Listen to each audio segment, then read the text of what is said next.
네, 반갑습니다. 오늘과 또 다음 주 우리가 두 번에 걸쳐서 여러분들이 지금 함께 말씀 가운데 묵상하고 고민하는 그 고민의 여정을 함께 가게 되어서 기쁘기도 하고 두렵기도 합니다. 이번에 코로나라는 그런 상황, 우리가 아무도 예측하지 않았던 상황이 뜻밖의 선물을 준 부분이 있다면, 고통스러웠지만 선물을 준 부분이 있다면 그것은 이런 일이 일어나지 않았으면 너무 분주하게 하던 일을 계속 반복하느라 좀 멈춰서서 할 수 없이라도 제도 교회로서 익숙했던 일들조차 할 수 없었죠. 우리가 그랬을 때 교회가 뭐지? 라는, 대면 예배를 드릴 수 없게 됐을 때 어떻게 다시 대면 예배를 드릴까라는 그 질문보다는 예배가 뭘까라는 본질적인 성찰을 하게 되는, 그런 면에서는 굉장히 하나님이 절묘하게, 이제 많은 신학자들이 Divine Reset 이런 말을 씁니다. 하나님께서 마치 우리 컴퓨터가 이렇게 문제가 생겨가지고 작동이 이상해지면 그때는 리셋 버튼을 눌러가지고 초기화를 해야만 합니다. 그러니까 교회가 뭘까? 우리가 교회됨, 여기도 be the church 그렇게 여러분이 스스로 썼는데, 교회됨이 뭘까를 고민하는, 그러니까 do the church가 아니고 be the church죠. 그 존재에서 건강한 행동이 나올 터이니까요. 그래서 그 고민을 하게 되는, 상황이 어려워지고 급박해졌다고 해서 상황에 휘둘려서 잘못된 결정을 하는 것, 그것이 우리가 인생사에서 자주 범하는 잘못입니다. 우리말에 호랑이에게 물려가도 정신만 차리면 살 길이 있다, 이런 표현이 있죠. 침착하게 그 당면 상황에 휘둘리지 않고, 즉 그런 두려움이나 당혹함이 우리에게 잘못된 결정을 하기 위해서는 안 되는 거니까, 위기 상황은 항상 우리에게 역설적으로 훨씬 더 본질적인 고민을 해야만 한다라는 교훈을 주죠. 그래서 교회가 뭘까라는 생각을 할 때 탁월한 성경의 장이 요한복음 17장이 아닐까 싶습니다. 보통 신학교에서 조직신학이라는 과목에서 교회론을 다룰 때 성경의 교회에 대한 많은 풍부한 가르침이 있기 때문에, 바울 서신을 생각해 보세요. 바울 서신이 너무나 풍요롭게 그리고 논리 정연하게 교회됨을 설명하죠. 그러나 잘 생각해 보면 그 가장 원조는 예수님의 교회론일 것입니다. 그러니까 모든 사도들이, 베드로도 베드로서에서 교회론을 쓰지 않습니까? 우리에게 신속한 출애굽기의 말씀을 인용하면서 너희는 택하신 족속이고 왕의 제사장들이고 소유된 백성이고 거룩한 나라다 할 때, 그 교회론이 성경 전체를 관통하는 아주 일관된 시각을 보여주면서, 동시에 예수님이 십자가를 지시기 전에 제자들에게 교회됨을 잘 정리하신 장이 요한복음 17장이라 할 수 있겠습니다.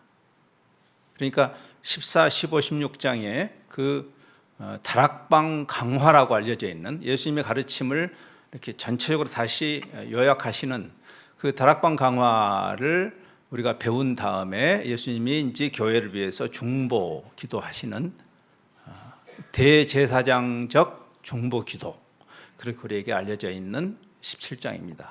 오늘 제가 일부분만 읽었지만 이제 여러분의 숙제는 댁에 가셔서 요한복음 17장을 좀 반복적으로 묵상하면서 읽으시면 좋겠습니다. 다음 주에도 우리가 17장의 내용을 가지고 이야기를 하게 될 것입니다. 선교적 교회론이란 그 정의가 부합한 예수님의 교회론입니다. 즉 교회를 위해서 기도하시는 예수님의 기도를 통해서 엿보게 되는 도대체 교회가 뭘까? 교회는 뭐하는 집단인가? 예수 천당이 복음이라면 우리는 여기 왜 있는 거지? 교회는? 지금 너무 단순무식하게 함부로 정의한 것을 복음이라고 생각하지 말고 성경이 이 광범한 방대한 계시가 담아내는, 하나님이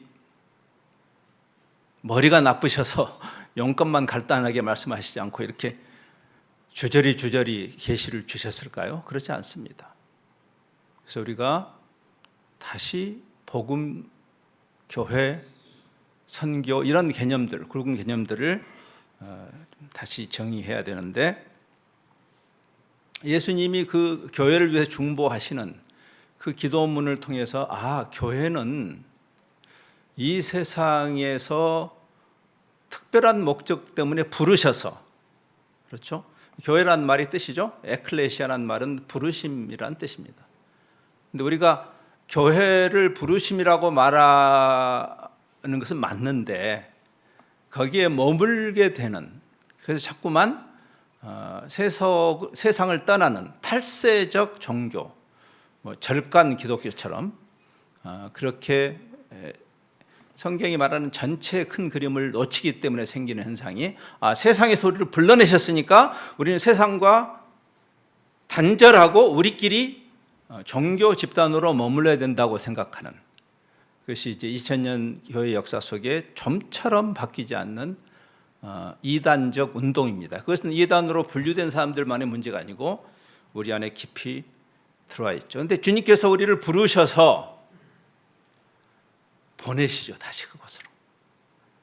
그게 교회론이에요. 부르시고 보냈다. 보통 우리가 선교적 교회론이라는 말을 할 때 출발점이 요한복음 17장에 있는 아버지께서 나를 세상에 보내신 것처럼 나도 저들을 세상에 보내었고 라는 구절을 만나게 됩니다. 오늘 본문에서는 제가 읽지 않았습니다만은, 그러니까 사실 저도 선교사라는 신분으로 저를 파송한 교회가 오래전에, 세월이 많이 흘렀네요. 80년대 초반에 제가 한국을 떠났었는데, 그때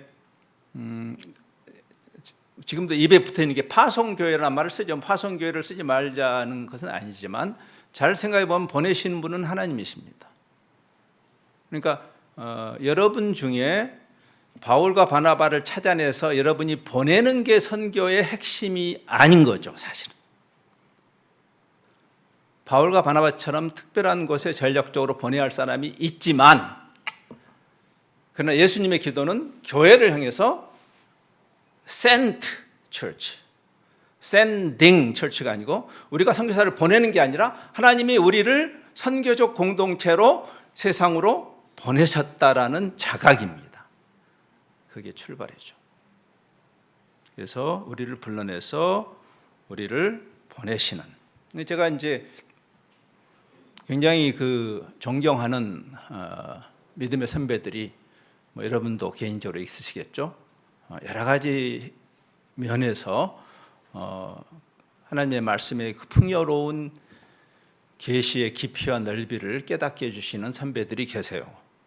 국내외적으로. 이제 한 신학자의 글을 제가 좀 읽고 있는데, 영국의 신학자인데 그분이 이런 말을 썼더군요. 하나님의 사랑이 우리를 세상으로부터 불러낸다. 우리를 이렇게 부른 거죠. 아무개야 하고 부르는 거죠. 그 다음에 다시 세상으로 되돌아가도록 추진력을 불어넣으신다 그랬어요. 재밌는 표현이죠. 오늘 우리 설교 제목이 세상에서 부름받았는데 다시 세상으로 보낸. 교회됨인데, 그러면 그 논리 속으로 들어가 보면 지금 우리가 이렇게 제도 교회로 모이는 자리, 의미, 그 자리매김이 어떻게 되는 게 맞을까요? 우리가 우리끼리 모여서 너무 은혜롭고 너무 사랑이 넘치는 그런 교제를 누리는 것으로 교회됨이 끝난 것일까요? 다시 세상으로 보내기 위한 모임이 아닐까요? 제도 교회의 자리매김은 그것이라고 볼 수 있습니다. 어떤 학자는 그거를 주유소라는 메타포를 쓰기도 합니다. 제가 오늘 마침 여기 오다가 주유소에 들려왔습니다. 제가 저는 이제 은퇴를 했는데, 은퇴한 이후에 차를 없애려고 하다가 아직은 이런 데를 올 일이 있더라고요. 여러분 때문에 지금 제가 차를 못 없애고 있어요. 근데 주일 아침인데도 1시간 반 정도 걸렸습니다. 저 정반대에 살아요. 그 삼송, 그 송추 뭐 그런 지역 있죠. 고양. 그러니까 먼 거리 보니까 주유를 해야 되겠더라고요. 그래서 중간에 주유를 했습니다. 근데 여러분, 그 주유소에 따라서 굉장히 잘 지어진 주유소들이 있어요. 쇼핑몰도 이렇게 쇼핑센터와 함께. 그러면 유혹을 받죠. 내가 주유소에 왜 들어갔어요? 목적지에 가려고 간 건데 여기가 좋사오니 하고 거기에 앉게 되면, 그래서 제가 지금도 안 왔다 생각해 보세요. 그러면 저는 주유소를 왜 간 거예요? 제도교회의 자리는 그리스도의 몸된 교회에 하나님께서 포도나무의 비유처럼 포도나무의 가지가 포도에 붙어 있어야 그 자양분을 공급받죠. 그래서 그것은 필수적인 것인데, 그러나 충전을 하고 이제 세상으로 가야 하는 그런 개념이라고 볼 수 있습니다. 그러니까 오늘 본문을 이렇게 조금 묵상해 보면 굉장히 놀라운, 저는 교회라는 이 부르심이 너무나 한편으로는 영광스럽고 다른 한편으로는 두려운 생각이 드는 부르심이에요. 한번 생각해 보세요. 오늘 우리가 11절에 이렇게 시작했습니다. 11절에 나는 세상에 더 있지 아니하오나. 지금 예수님이 육신을 입고 오셔서 그분의 역할이 끝난 거죠.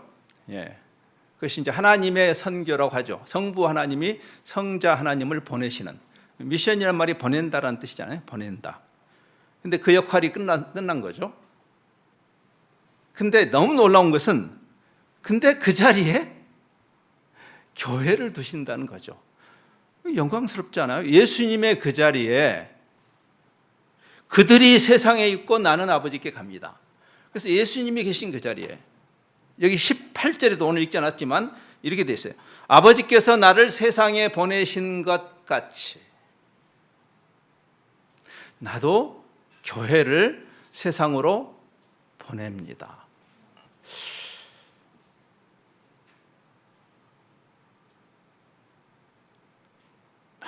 많이 곱씹어 봐야 할 교회론이에요. 이게 영광스럽고 두렵죠. 하나님이 하시는 일인데, 하나님이 우리 도움이 필요해서 도와달라고 하는 것은 분명히 아닐 겁니다. 그렇죠? 근데 하나님이 피조물인 우리를 하나님의 형상으로 창조하시고 사랑의 대상으로 삼으셨죠. 그 놀라운 성경의 러브 스토리입니다. 인간 세상에서 흉내내기 어려운 이야기예요. 왜냐하면 우리는 피조물끼리니까. 우리 어떠한 지고지순한 사랑도 하나님이 우리를 사랑하셔서 자기를 내어주시는 이 사랑을 견줄 수는 없습니다. 부모의 사랑도 다른 차원이니까. 어떻게 창조자가 피조물을 위해서 자기를 던져요? 이런 것은 우리가 경험하지 않는 것인데, 근데 마치 그 일을 하신 것처럼, 성부가 성자를 보내신 것처럼 나도 너희를 보낸다. 그러니까 우리의 보냄이, 교회가 세상에서 어떤 존재여야 하는가에 대한 많은 깊은 묵상이 필요한 부분입니다. 놀랍지 않습니까? 그러니까 우리의 존재 이유, 효용, 가치가 드러나야 할 것은 분명히 주유소가 아닌 게 분명해요. 제가 주유해서 여기로 왔잖아요. 그러면 저의 효용 가치가 여기서 발휘되는 거죠. 여러분이 여기서 주유를 받고 여러분의 삶과 일터로 가서 거기서 여러분의 역할이 발휘돼야 하는 거죠. 분리하거나 개토를 만드는 것, 여기가 지형적으로 개토를 만들기 좋은 곳입니다. 제가 와 보니까 여기 이렇게 산업단지 맨 끝에 이 교회가 있어요. 저 오늘 여기 처음 왔는데, 그럼 저기 대문 걸어 잠그고 우리끼리 이단 종파처럼 흰옷 입고 주님 재림을 기다리기 딱 좋은 장소가 이게, 그렇죠? 근데 그게 교회일까? 제가 좋아하는 찬송 중에 저 장미꽃 위에 있으리란 찬송, 거기 2절인가 3절에 가면 이런 찬양이 있죠. 밤 깊도록 동산 안에 주와 함께 있으려 하나, 슬픈 세상에 할 일 많아서 날 가라 명하신다. 주님과 함께 있는 시간이 필요하고, 그러나 그 있음이 보냄을 위한 있음이죠. 변화산 사건을 생각해 보세요. 변화산에 가야만 했죠. 세 제자가. 그 경험이 중요했어요. 그들의 그 존재와 부르심에 대한 재확인의 시간이었을 겁니다. 근데 베드로가 거기가 너무 좋으니까 거기 있자고 했죠. 아니에요. 그러니까 여러분이 여기 오는 것에 의미가 있어요. 오지 않고 그 일이 일어나기는 어려울 겁니다. 그러나 여러분이 여기를 목적지라고 착각하는 순간 소금이 그 맛을 잃으면 어디 쓰겠는가? 세상이 우리의 존재 이유와 가치가 발휘되어야 할 장이다. 교회 당이 아니라.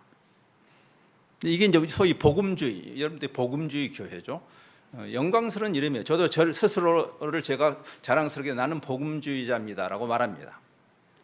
그런데 현대 복음주의 운동이 크게 잘못되고 있는 지점이죠. 복음주의가 분리주의가 되어버렸기 때문에. 이 조지 바나라는 그 복음주의의 이슈들을 가지고 심층적인 사회학적 조사를 하는 그런 그 리서치 그룹이 있어요. 근데 수년 전에 흥미로운 조사를 했습니다. 주로 교회 안에 있는 사람들 대상으로 설문을 하는데, 그때는 약간 각도를 바꿔서 교회 밖에 있는 무신론자나 타종교인을 대상으로 당신들의 눈에 비친 소위 복음주의자들, 복음주의자라는 단어를 딱 들었을 때 생각나는 단어가 뭐냐? 가장 많이 나온 단어가 뭐 있겠습니까? 분리였어요. 분리, separation. 세상과 아무 관계가 없는 사람들, 종교꾼들, 이상한 집단. 그때 그 조사 당시에 무신론자나 3대 타 종교인의 100명 중 84명이 단 한 명도 그냥 대충이나마 알고 지내는 그리스도인이 없었다고 합니다. 단 한 명도. 그러니까 이렇게 스쳐 지나가면서 하이 하는 정도의 그런 이웃 서로 목례라도 하는 그런 대상이 단 한 명도 없어. 자기들의 교제권 안에. 그럼 뒤집어 말하면 우리가 대부분 우리끼리는 교제하지만 세상과 교류가 없다는 것을 반증하는 것이죠. 이건 문제죠. 왜 이런 일이 일어났을까? 우리가 조금 이제 근원적으로 한번 진단을 해보고 이제 처방을 향해서 가야 할 것 같습니다. 어떻게 보면 우리도 피해자들입니다. 이제 먼저 여러분에게 좋은 소식은 여러분도 피해자다. 되게 이제 처음부터 막 이렇게 공격하면 여러분이 좀 힘들죠. 지는 잘했나 이런 생각이 이제 들죠. 그렇죠? 근데 어떤 피해자냐면 소위 말하는 이원론적 종교의 피해자예요. 여러분이 신약 성경을 읽어보시면 신약 교회 안에 이원론적 이단이 깊이 들어와 있습니다. 소위 거룩한 일과 거룩하지 않은 일을 구분하는 겁니다. 그거를 종교적인 활동은 거룩한 일이고 또는 영적인 일이고 그냥 일반적인 일을 하거나 생업에 종사하거나 그냥 일반 세상 속에서 가이사가 통치하는 세상에서 시민으로 대한민국 국민으로 어떤 일을 하는 것들은 속한 일이라고 속된 일이라고 생각하는 이 착각입니다. 그것이 초대교회 때부터 지난 2000년 동안 끈질기게 사라지지 않고 지금도 펄펄 살아서 우리 복음주의 교회 안에 깊이 뿌리를 내리고 있는 코로나보다 더 지독한 질병이죠. 그래서 우리는 이렇게 생각하죠. 우리 그런 말 많이 하지 않습니까? 여러분이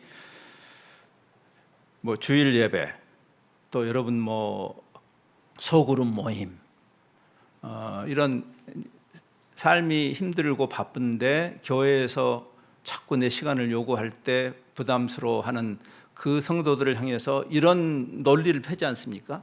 여러분이 세상에서 회사에서 요즘 69시간 얘기도 나오는데 회사에서 그렇게 많은 시간을 보내면서 주일과 소그룹 모임 다 합쳐봐야 2-3시간밖에 안 되는 그것도 못 내가지고야 어떻게 세상을 이길 수 있겠는가라는 그런 논리를 펴죠. 그 논리 안에 어느 정도 진실이 없는 건 아니겠지만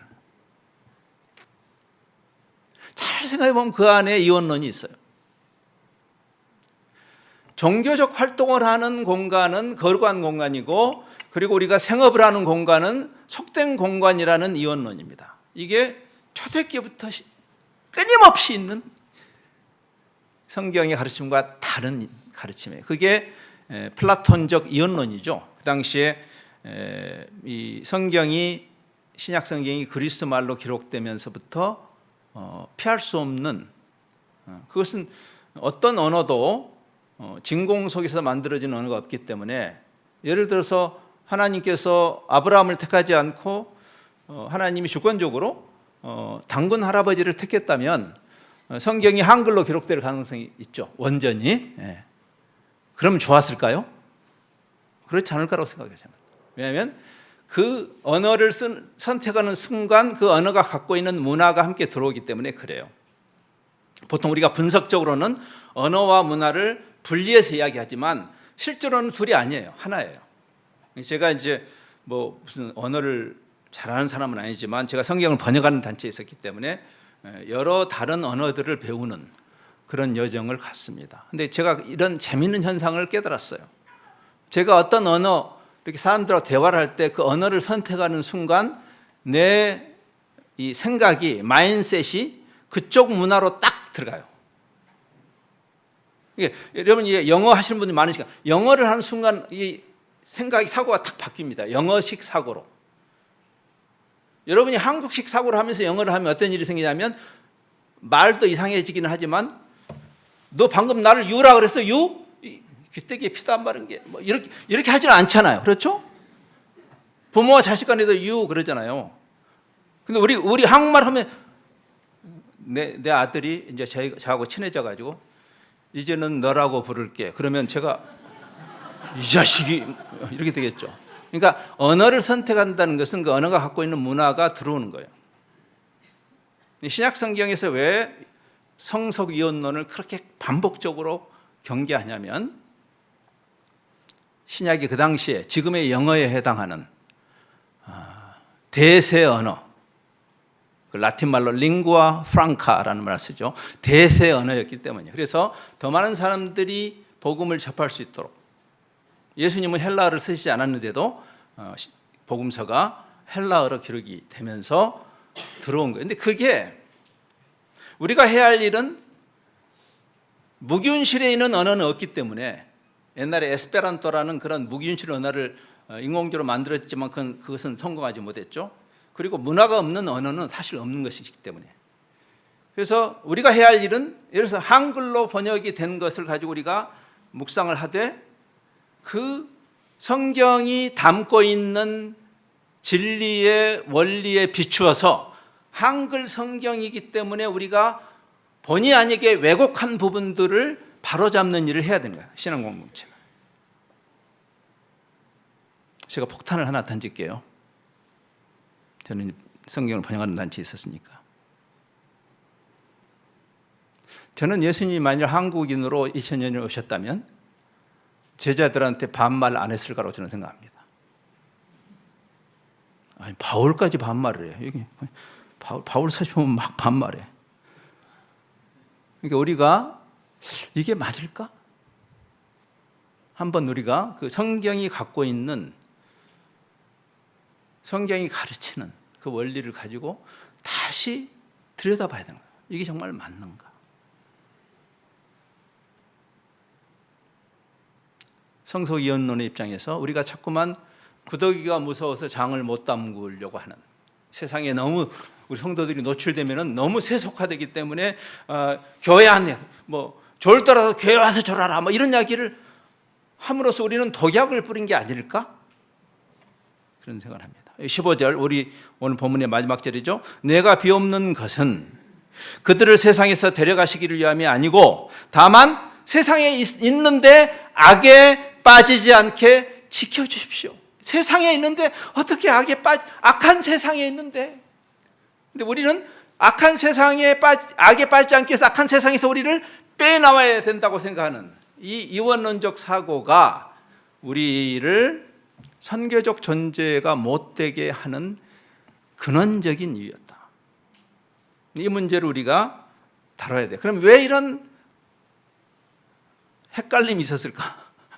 어제 제가 그 외국에서 온 그 2세, 1.5세 그룹하고 이렇게 어떤 모임을 했는데 그 한 친구가 그런 표현을 쓰더라고요. 헷갈릴라이제이션 뭐 그런 얘기를 쓰더라고요. 자기가 한국어면 항상 헷갈리는데 근데 그거를 한국말하고 영어를 합쳐가지고 헷갈릴라이제이션 그런 말을 썼는데, 모든 언어는 어떤 단어가 또는 어떤 표현이 문맥에서 긍정적으로 표현되기도 하고 부정적으로 표현되기도 해요. 우리가 소위 중의적 표현이라는 말을 쓰죠. 그래서 사실 우리가 어떤 사람의 말을 평가할 때는 이 좌우 양 진영에 치중해가지고 편향적 공격을 하지 말고 악마의 편집을 하지 말아야 되는 이유죠. 성경에도 자연 언어를 쓰셨기 때문에 하나님께서 성경 안에 어떤 단어가 중의적으로 사용되는 것은 많습니다. 우리말에도 그런 게 많죠. 성경에서 하나님이 우리를 시련을 통해서 우리를 단단하게 만드시는 그 시련이라는 표현과 또 세상의 그 망가진 세상이 우리를 유혹한다는 유혹과 시련이 같은 단어가 사용돼요. 구분하면 더 좋겠지만, 그러나 여러분 그거를 다 친절하게 구분하면요 피곤해요. 여러분 우리가 요즘 드라마가 그 맨 나중에 그 뭐 클립행어라는 말 쓰잖아요. 이렇게 그래서 어떻게 됐는데 그거는 청취자가 판단해. 맨 마지막 장면이 오징어 게임 맨 마지막 장면, 그럼 어떻게 됐다는 거지? 그 사람이 죽었다는 거야, 살았다는 거야? 성경의 계시가 우리의 판단을 요구하는 계시의 부분도 많습니다. 그만큼 우리를 존중하신 거예요. 하나님의 형상 우리를 만드셨기 때문에 우리가 건강한 판단을 해야 돼요. 그래서 성경은 해석의 대상인 것입니다. 누가 성경을 구절을 인용했다고 해서 그게 성경적이 되는 것은 아닙니다. 마귀도 성경을 인용하기 때문에. 그래서 성경이 말하는 그 의도를, 그러면 우리가 왜 세상을 자꾸 등지게 됐을까를 생각해 보면 그 중의적 표현 때문이에요. 제가 이렇게 결론부터 이야기를 할게요.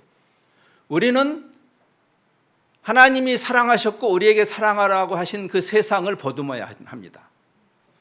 동시에 하나님과 우리의 관계를 깨뜨린 타락하고 뒤틀린 세상을 거부해야 합니다. 무슨 말인지 알겠죠? 그런데 우리는 후자를 지나치게 강조했어요. 썩어질 것, 세상 등지고 십자가 지는. 근데 십자가를 예수님은 세상에 와서 지셨거든요. 저 위에서 지신 게 아니고. 그러니까 사실은 만일 제가 그것을 굳이 구분해서 번역하라고 한다면 이렇게 하고 싶어요. 하나님이 사랑하신 세상, 똑같은 요한이 요한복음 3장 16절에서 하나님이 세상을 사랑해서 독생자를 주셨다. 하나님은 사랑해 사랑하셨으면 우리 보고 미워하라는 건 말이 안 되잖아요. 그렇죠? 그러니까 교회가 세상을 미워하면 안 되는 거죠. 그 문맥에서. 그렇죠? 네. 그렇지만 똑같은 요한일서에서는 어떻게 말이죠? 세상을 사랑하지 말라 그래요. 근데 거기서 말하는 그 세상은 사실은 세속이죠. 망가진 세상이 붙들고 있는 뒤틀린 가치를 사랑하지 말라는 거죠. 그래서 친절하게 설명하잖아요. 육신의 정욕, 안목의 정욕, 이생의 자랑 이런 표현을 쓰잖아요. 그러니까 우리가 그 정도 분별은 해야 되는 거 아니에요? 우리가 우리끼리 모여서 개토를 만들고, 사실은 이 담론은 2000년 교회 역사 속에 꾸준히 있었어요. 왜 이 담론이 계속 있었을까요? 사람들의 그런 이원론적 종교적 속성 때문에 그렇습니다. 우리는 종교로 다시 가면 안 되는 거예요, 사실은. 1600년 전에 믿음의 선배인 성 어거스틴도 똑같은 이 문제 제기를 했어요. 그의 글 속에 이런 표현이 있어요. 우리는 이 세상을 사랑하지 말아야 하지만, 물론 그때 그 의미는 세속이죠. 그러나 그 세상의 가치에 휘둘리지 않는 방식으로 반드시 그 세상 안에 우리는 있어야 된다. 왜? 우리를 세상으로 보내셨으니까. 조금 정리가 되셨나 모르겠어요. 더 헷갈려요? 네, 할 수 없습니다. 네. 제가 이제 오늘과 다음 주에 책을 한 권씩 소개하고 싶어요. 제가 그 출판사하고 짠 건 아닙니다. 네. 근데 하나는 이제 최근에 한 달 전에 나왔어요. 원래는 한 10년 전에 나왔는데 번역을 좀 더 잘해서 새로 나왔습니다. 데이빗 보시라는 분, 제가 굉장히 존경하는, 너무나 사랑하는 신약학자입니다. 남아공의 신약학자, 돌아가셨죠.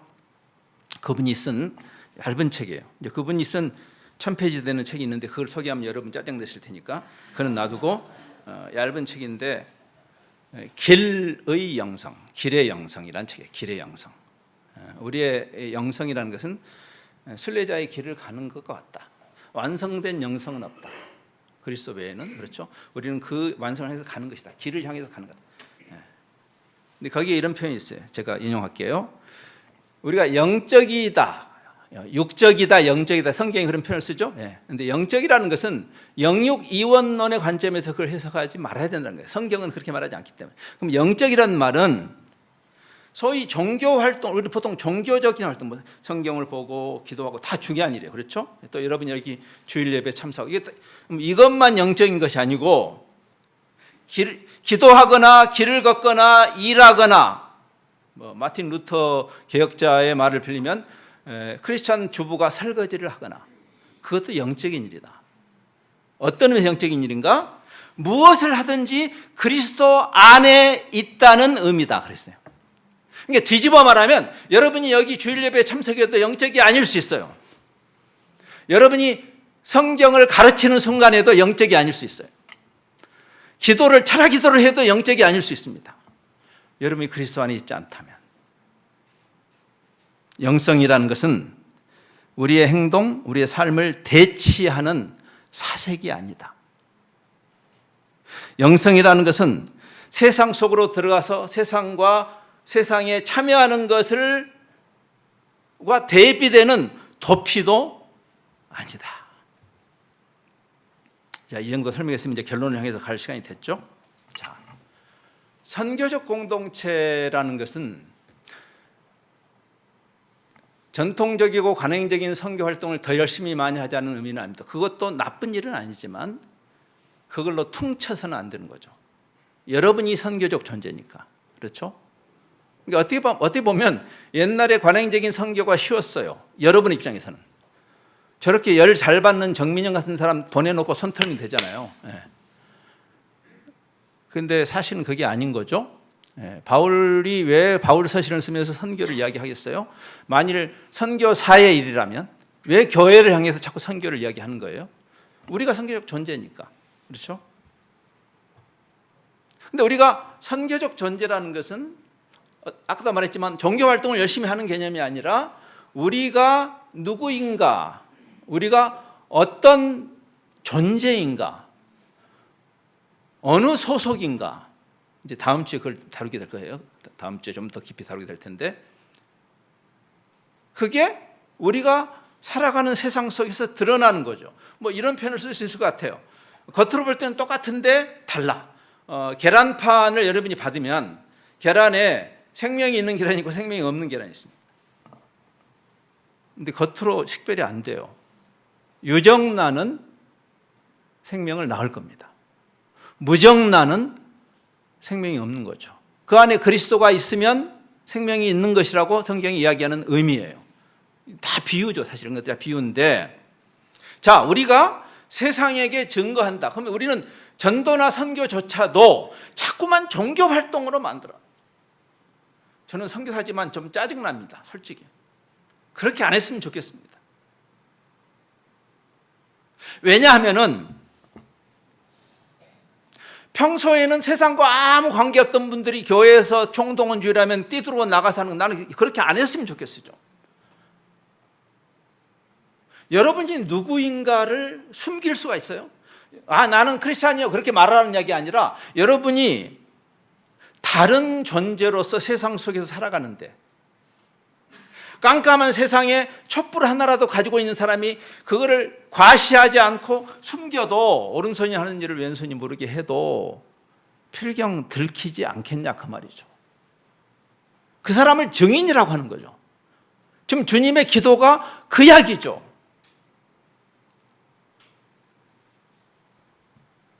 그러니까 뺑소니 운전수는 나쁜 사람이잖아요.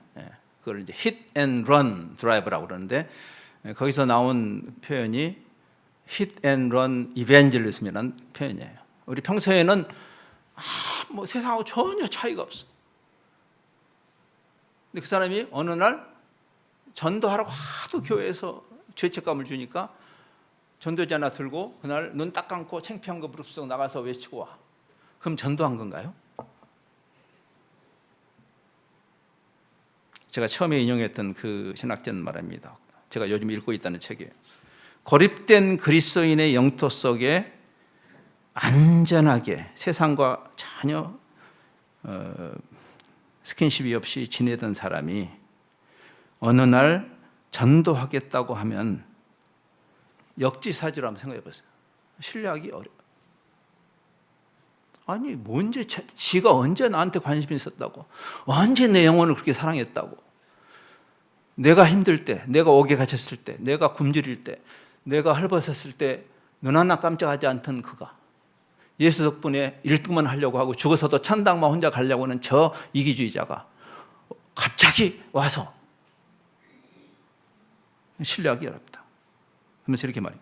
세상을 향하여 증거하는 참된 증인은 세상 속에 자기 몸을 담근다 그랬어요. 참여와 동행이 없는 증인이 그 증거의 진정성을 인정받을 수 없는 거죠. 그래서 우리가 여기서 세상 속에서 다른 차별성이라는 거룩이라는 주제가 필연적으로 다음 주 우리가 다뤄야 할 주제가 되는 거예요. 그렇죠? 여기 맛보기로 11절을 다시 읽어보면 이렇습니다. 나는 세상에 더 있지 않지만 저들은 세상에 있고 예수님의 자리에, 예수님이 세상에 인간으로 오셨지만 인간하고 똑같았지만 또 달랐죠. 그렇죠? 거룩하신 아버지여, 내게 주신 아버지의 이름을 그들을 보전하사. 이게 거룩이죠. 종교성이 아니고. 15절도 내가 비옵는 것은 그들을 세상에서 데려가시도록, 좀 도피하도록 하는 그 기도가 아니라 악에 빠지지 않게 지켜주십시오. 제가 결론을 생각하면서 떠오르는 순간입니다. 저는 제가 요즘 무슨 한국의 그 K-팝이나 K-컬처가 굉장히 전 세계적으로 정말 우리 한국 사람들 정말 노래 잘하는 사람이 이렇게 많아요. 나도 한국 사람이 나는 왜 이렇게 노래를 못하는지 이런 이렇게 목청 좋은 분들 음악 요즘 오디션 프로그램 같은 보면 너무너무 파도 떠나오는데, 제가 이번에 이제 먼 해외 여행을 마치고 며칠 전에 집에 와서 제가 이제 저도 환경에 대한 생각을 하니까 저는 웬만하면 욕조에 안 가는데 너무 한 며칠 동안 비행기를 타고 가지고 너무 힘들었어요. 그래서 이제 그날은 내가 오늘은 조금 나를 위해 쓰자 해서 물을 받아가지고 욕조에 이렇게 탁 누웠어요. 너무 기분 좋지 않아요 그때. 예. 그 좁은 공간에서 제가 이제 나도 모르게 흥얼거리며 노래가 나오던데 제 소리에 제가 깜짝 놀랐습니다. 잘 부르는 거예요 제가. 여러분 그런 경험 하셨죠? 근데 솔까 욕조에서 명창 아닌 사람 있어요? 제가 왜 이야기를 하냐면 여러분이 명창인 것은 바깥의 세상 속에 오디션에서 증명받아야 돼요. 교회 안에서 여러분의 영성이 증명받는 것은 아닙니다. 소금이 뿌려져야죠. 예? 제가 책을 짜증나게 하나 더 소개하게 됐네. 빛으로 소금이라는 이 책은 그 이야기를 해요. 원 제목이 소금통 밖으로라는 문자적인 해석을 한다면, 여러분 식당에 가서 이렇게 여러분이 저 설렁탕 시켰는데 이게 안 나오면 짜증 나잖아요. 이게 막 고온 다습해 가지고 안에 소금이 뭉쳐 가지고 소금 누룽지가 돼 가지고 안 나와. 우리는 혹시 소금 누룽지가 아닐까요? 세상에 뿌려진 적이 없는. 이제 뿌리려고 해도 안 뿌려져. 그러니까 우리의 본류를 한번 생각해요. 본류. 원래 우리는 뭔가? 성경은 우리를 뭐라고 말하는가? 아니, 멀리 가기 전에 제가 아까 리셋을 하면은 초기화되는, 초기화가 원래는 초대교회, 신약교회로 초기화가 돼야 되지만 거기까지 안 가더라도 500년 전에 여러분이 개신교회 때 개혁자들이 회복한 그 신앙의 본질은 무엇이었는가? 한마디로 이것이에요. 신앙의 자리를 성당으로부터 세상으로 끌고 나간 도시로. 왜? 하나님의 다스리심이 교회당 안에만 임하지 않기 때문에, 하나님의 다스리심이 모든 영역에 임해야 하는 그 리포먼드 티올로지, 이 개혁 신학의 근거에서, 그것은 성경에 나온 것이니까 복음의 공공성이 거기서 나오는 거죠. 복음이 종교성이 아니고 복음이 공공적인 영역에서 깜깜한 세상의 빛으로, 부패한 세상의 소금으로. 지금 제가 이제 기도를 해야 할 시간인데 2분만 더 주세요.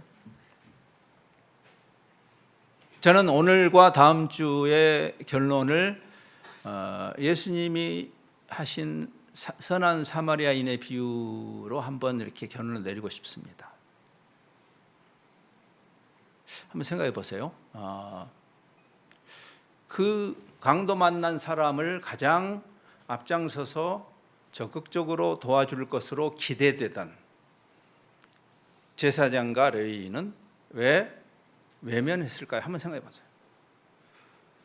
그러면 크게 두 가지 이유를 생각하는데, 두 번째 이유는 다음 주일에 제가 나눌 거니까 스포가 안 되기 위해서 하나만 이야기하겠습니다. 이원론일 겁니다. 제사장이 레위기를 읽어보면 그 사람이 피를 철철 흘리고 있는데 죽었을지도 모르죠. 그렇죠? 그러면 자기를 부정타면 안 되니까, 그러면 집례를 할 수가 없어요. 오늘 주일만 아니었으면, 제가 오늘 많이 오다가 여기 올라오는데 누가 저기 쓰러져 있으면 내가 지금 곧 설교할 시간인데 오늘 주일만 아니었으면 저 사람 내가 도와주는데, 그게 이원론입니다. 그렇죠? 근데 그렇게 말하는 게 맞는가? 즉 율법주의는 문제는 뭐냐면 율법을 지키는 데 있지 않습니다. 율법을 지켜서 문제가 아니에요. 율법이 담아내는 메시지를, 율법이 담아내는 정신을 이해하지 못하고 율법의 문구에, 그래서 내가 저 사람을 도와주면 내가 제사장으로 집례를 못하는데 라고 말하는 그 율법주의의 문제예요. Spirit of the law, 이 율법의 정신, 그것의 궁극적인 구현이 그리스도시죠. 그렇죠? 근데 그거는 이해하지 못하고 letter of the law. 근데 그래서 거기에 이걸 우리 세상에서 얼마든지 이야기할 수 있어요. 저는 이 법 기술자들이 싫습니다. 저는 법관들은 존중하지만, 왜? 대한민국 헌법이 담아내는, 헌법을 다 외웠어. 그 당시에 율법주의자들도, 그 당시에는 개인이 성경을 소장할 수 없을 때니까 그 당시에 율법사들, 바울을 포함한 율법사들은 구약 성경을 거의 다 외웠습니다. 외우면 구약 성경을 아는 것인가? 법관들이 법을 교묘하게 이용해서 착복하거나 불의한 일을 한다면 그 사람은 법에 대해서 무식한 것이에요. 왜? 법조문을 외웠지만 레터 오브 더 로는 알지만 그 대한민국 헌법이 담아내는 정신을 내 대해서 무식하기 때문이죠. 그 구절을 제가 그 당시에 레위인과 제사장의 판단이 정확하지 않다는 것을 지적하는 예수님의 말씀을 읽음으로 이거를 여러분의 입장에서 내가 나는 왜 종교적 활동을 하는가? 종교적 활동을 하는 그 자체는 피할 수는 없어요. 우리가 우리의 신앙을 담아내야 되는 그릇이니까.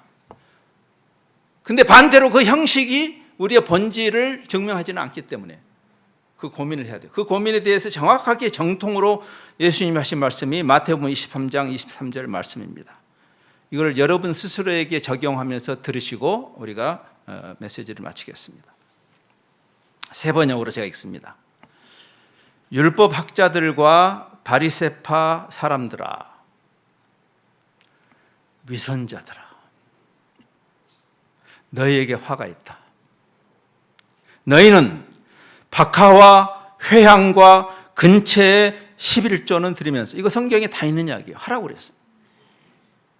근데 그러니까 이게 letter of the law죠. 이 문구죠. 근데 그 문구가 담아내는 정신이 뭐예요? 정의와 자비와 신의. 인간과 인간이 이럴 수 있어요? 죽어가는데 그냥 지나가. 그게 종교를 떠나서라도 그게 인간이 할 짓입니까? 여러분은 자녀들을 어떻게 키우세요?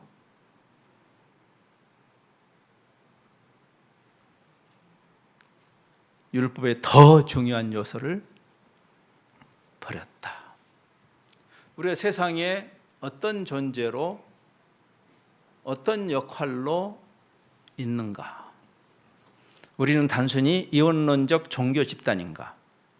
나의 신앙의 정당성은 종교 활동으로 퉁쳐도 되는가? 아니면 그 종교가 담아내는, 이 성경 전체가 담아내는 그 메시지를 주님을 닮아나는, 그 메시지의 정점이 주님이 계시니까 그리스도의 몸다움, 그 몸으로서 교회의 당이 아닌 세상 속에서 절망하는 세상에게, 강도 만나서 절망하는 세상에게 이타적으로 자기를 내어주는, 왜? 우리는 진짜를 가졌으니까.